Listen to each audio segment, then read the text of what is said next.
5 Democratic presidential primaries and 1 caucus are set to take place Tuesday, and a new poll shows Joe Biden widening his lead in a key battleground. A Monmouth University poll released Monday shows the former vice president with a 15-point lead over Senator Bernie Sanders in Michigan.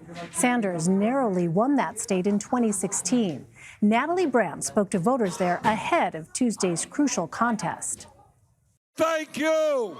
Senator Bernie Sanders hoping to repeat his success in Michigan 4 years ago. For our next president, Bernie Sanders. Held 4 rallies across the state in the final days before Tuesday's vote. Michigan could be a make or break moment for Sanders. Do you see it that way? Sure, absolutely. Yep. And I'm hoping that I can make a difference. Joanne Keeling also backed Sanders in 2016 when he narrowly defeated Hillary Clinton in Michigan's primary in what was considered a major political upset. I was really sad when he didn't make it, and I'm glad he ran again. It was time for us to take it back. But it's former Vice President Joe Biden who enters the next round of contests as the frontrunner and leading in a new Monmouth University poll. To take the temperature of Michigan voters, we headed to Sterling Heights in the heart of Macomb County, known as a key election bellwether. You have blue-collar workers, you've got small business owners, you've got really every type of voter. Including coveted crossover voters. Sterling Heights Mayor Michael Taylor is one of them. This year, he'll be voting in a Democratic presidential primary for the first time. Who are you voting for? Joe Biden. He's more appealing to people who maybe are Republicans, generally vote for Republicans, but can't take President Trump anymore. Manal Dababna also voted for President Trump in 2016. I want change. She's now backing Sanders. I believe that insurance should be for all. While I like Bernie's ideas, health care for all, free college, I'm just not sure that's practical at this point. While voters here weigh their choices, the results could give a revealing look at what's ahead. Winning in Michigan means you've made connections with real people about very important issues. Tuesday's primary offers the first taste of how voters feel in this critical battleground state. Natalie Brand, CBS News, Michigan. For more, let's bring in Caitlin Huey-Burns and Gabriel Debenedetti. Caitlin is a CBSN political reporter, and Gabe is a national correspondent for New York Magazine. Welcome to both of you. Caitlin, let me start with you. As we mentioned, the latest poll of Democratic primary voters in Michigan shows Joe Biden with that large lead. What are you going to be watching for as voters head to the polls tomorrow? Well, I'm looking for the demographics. Going into this election, Democrats have been arguing about how to actually win back places like Michigan. Do you do it by converting Trump voters, or do you do it by boosting your numbers among African-American voters in places like Detroit? Earlier in the cycle, Kamala Harris gave a really interesting speech to the NAACP, kind of saying that Democrats have been writing off black voters in the Midwest, and that this is something that they should be focused on. So you saw Bernie Sanders tout the endorsement from Jesse Jackson. You saw him add campaign events to his schedule in Flint, Michigan. That's going to be very key and a signal that this is where Democrats are targeting. Joe Biden is looking at his wide variety of endorsements. He'll be with Cory Booker and Kamala Harris tonight in Detroit, which is important. He also has the endorsement of the state's governor. And so Democrats have been focused on 2016. A lot of Democrats say, well, look at 2018. Look how we won then. Flipping the governor's seat and flipping 2 congressional seats, all while they argue campaigning on local issues. Gretchen Whitmer, the Democratic governor, campaigned on fixing the roads, for example. So offering different kinds of roadmaps, and that's what I'm looking for to build how they build coalitions tomorrow. So I want to talk more about endorsements in just a moment. But Caitlin, the poll also notes that in 2016, Hillary Clinton led in the weeks leading up to the election, but Sanders ended up winning the state's primary there. Is it clear, though, whether or not we can infer anything from that? I mean, that was 2016. This is a much different political landscape in 2020. And that surprise win and that overwhelming win really helped to prolong the primary. Certainly, it also helped to foreshadow Hillary Clinton's troubles in Michigan and in the Midwest. We saw that African-American voters did not turn out in the same numbers that they did in the past 2 elections. Women, in particular, are going to be a key battleground this time around. This is really Bernie Sanders' last attempt, or last chance, I should say, to really blunt the momentum coming from Joe Biden, because the next contest the following week certainly favor the former vice president. So then, Gabe, the poll also found Joe Biden leading among white voters and voters of color, as well as women. Sanders leads with men and voters under 50. What does that tell us about the kind of coalition that Bernie Sanders actually has and who he needs to turn out on Tuesday? Well, it's a great question, and it's one that the Sanders campaign itself is grappling with right now, I think. You know, I was traveling with them through Super Tuesday, and they were sort of shell-shocked after Super Tuesday because the whole point that Sanders has been trying to make is that what he's able to do is bring a whole new set of voters into this into the process here. And it simply has not happened. Even his wins so far, except for Nevada, which was quite a big win, have been pretty close, but they have not involved bringing in new voters. And what you talked about there with those demographics is essentially him winning his base. And his base is large and his base is powerful, but it's not large enough to be a majority so far. So what he's been trying to do is reach into some of the populations that Biden is pretty strong with, including older African-American voters, particularly in the Midwest, and make the case that it's him, not Biden, who has actually been looking out for them for the longest time.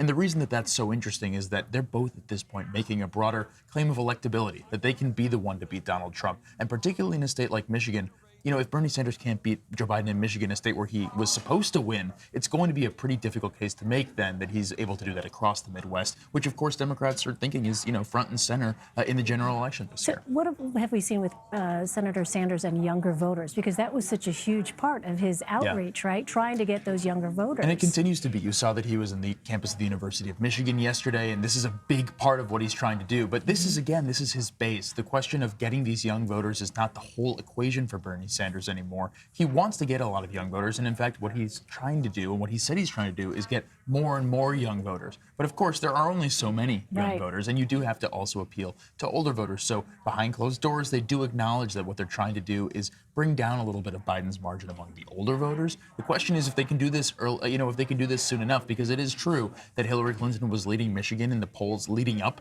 to this vote in 2016, but that margin was starting to shrink in the days before. And of course, this vote is tomorrow now. It's not, it's a week from now. Right. Okay. So on top of that, Caitlin, our CBS News 2020 campaign reporter Adam Brewster reports that more than 28,000 people have requested to spoil their ballot in Michigan. Walk us through what that means and then the impact that could actually have on there Tuesday. aren't a lot of do-overs in politics, but sometimes there are. In Michigan, apparently. If you voted absentee and want to change your vote, either for whatever reason, but mostly if your candidate dropped out. And we've seen with early voting, especially how fast this race is moving, how quickly people are dropping out of this race, you were allowed to change your vote. Now, the deadline was today to do it either in person or by mail over the weekend. So, but this does speak to how volatile this race really has been, to have this number of people asking to change their ballots. And it could be a boost to either of these candidates. What do you think about that, Gabe? Yeah, it could definitely be a boost to either of these candidates. And in fact, every time we've seen in previous states that there are late-breaking voters, the Sanders campaign has said, well, that's because we're coming on strong at the end. But the reality here is that a lot of these people are probably folks who have voted for candidates who are no longer in the race. And those are candidates who overwhelmingly, not entirely, but overwhelmingly are now backing Biden, whether it's Pete Buttigieg or Amy Klobuchar or Mike Bloomberg, who all were trying to win in Michigan. Of course, Elizabeth Warren was in the race as well, and she's not endorsed anyone. All right, so Gabe, let's talk about endorsements. Joe Biden picked up several endorsements in the last few days, Senators Kamala Harris and Cory Booker among them. And you appeared to foreshadow this in a 2019 piece called How Biden Plans to Steamroll the 2020 Democratic Field. So, Gabe, do tell. Has this been part of the grand strategy here all along? That's giving them a lot more credit than they deserve. It's certainly true that back in April of last year, when Joe Biden first got into the race, his plan to sort of be this overwhelming frontrunner was to get support from across the party, whether it's governors, senators, leaders of the party in the past, and then the current, state of affairs and the future. But that didn't really happen as planned. He certainly did get a lot of this sort of so-called establishment support, but it was really slow rolling. A lot of people really needed to be convinced that he was going to be the front runner. It's happening now. He's gotten South Carolina. Post South Carolina. Not just the former candidates that we've been mentioning, but elected officials from across the country have been flocking to him, really in a way that I've never seen before in such a quick window here. So it's this message that he's sending. Now, of course, Bernie Sanders is able to say, well, this is just the establishment lining up against me. It's what he always says. The problem, of course, is that he would also like support from some of these people. Right. So the question is, Caitlin, do we know how much weight these endorsements actually carry in the minds of voters themselves? Well, Gabe mentioned the late deciders, and that was certainly the story on Super Tuesday, I think. Being in Texas, we talked to a lot of voters, in Houston in particular, who were swayed by those last-minute endorsements from Pete Buttigieg, Amy Klobuchar, and Beto O'Rourke. That, I think, is a good example about, we've talked a lot about how many decisions these voters have had to make over the past year or so of this campaign, how overwhelmed they've been by the choices, and how sometimes they feel like they can't really make a decision. Endorsements certainly help them to narrow down that field. I think we heard a lot of that in South Carolina. I heard a lot of that in Texas, certainly. And so the late deciders, I think, are really the story of this election, and something that we've seen over the past week or so is this sense of urgency that a lot of these Democrats have to wrap this up quickly and get on with it, because Donald Trump is such a priority for these candidates, or defeating him is. Yeah. That's exactly right. And I'd say that historically endorsements have actually not proven to be all that important as they have seemed to be this time around. But I think the reason for that, the difference this time, is what you've just said, which is that voters are so focused on the question of electability, who can beat Trump. And when they see former candidates standing up on stage with someone and saying, this is the guy who's going to do it, for a lot of these voters, they're just looking for one thing to tip them over the edge, for one or the other. And that's the kind of thing they can do. It is fascinating to watch that dynamic, because it seems to have imposed this sense of discipline, for lack of a better word, because you had the consolidation behind Joe Biden, as you said, so quickly after South Carolina, the establishment sort of coming behind him, and then very quickly leaving it clear in the minds of voters who the establishment supported. Right, but I think, let's not go too far when the establishment talk, and I know that that's what I said earlier, but the truth is these are Democratic officials elected by large portions of the party overall. And the reason that Joe Biden is in this position, of course, is because of his overwhelming win in South Carolina, primarily on the, with the support of older African-American voters in that state. So it's not as if somewhere in some dark room, the DNC smoking cigars said we have to pick Biden. That, but no, not at all. But I think that is a lot of the way that people are talking, that the Sanders camp in particular is talking about this. But the people who are now backing Joe Biden, it's in fact a very diverse group of leaders from across the party. And in that poll that we were just talking about, almost 60% of voters said that defeating Donald Trump is the top priority over policy differences. And that's really the theme that we've been seeing across the board. It's sort of a unified kind of theme here when you talk to that many voters.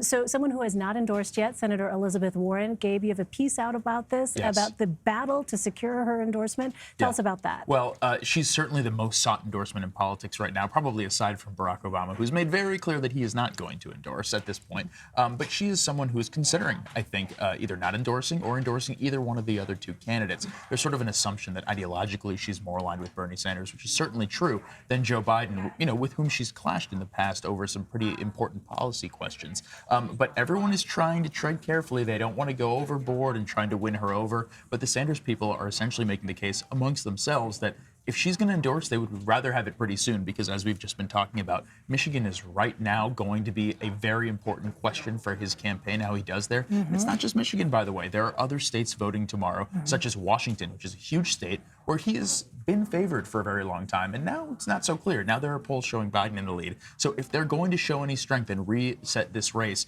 with something like an endorsement from Elizabeth Warren, they'd like it sooner rather than later. Right, time is of the essence. So, Caitlin, in an interview with NBC, Joe Biden said he has, quote, thought about those recent endorsements as vice presidential picks, but that it would be, quote, presumptuous for me to decide who's going to be vice president.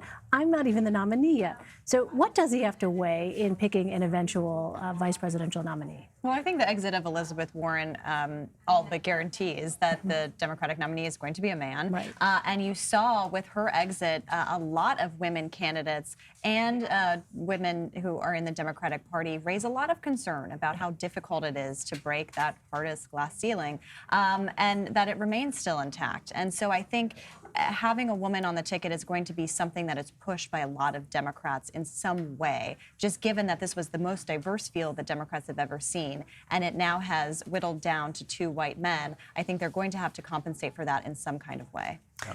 So, Gabe, Montana Governor and former presidential hopeful Steve Bullock announced Monday that he plans to run for the Senate. How could that help Democrats running in November's down-ballot races? Well, the battle for the Senate is a very central one for Democrats, and this is a huge boost for them, because if he was not going to run in this race, as he said over and over and over he wasn't going to do, then Montana was basically going to be off the table for Democrats, because Steve Daines, who's the current incumbent senator, appeared to be in pretty good position. But Bullock is a Democrat who has won statewide over and over and over in Montana. He's very well known there. It's still going to be difficult, but this is a pretty big boost to Democrats because they think that they actually have a shot at winning a state that was completely off the table, a week ago. So a lot of interesting contests that we're going to be watching this November. Caitlin Huey-Burns and Gabe Debenedetti, thank you both. Great to see you. Thanks.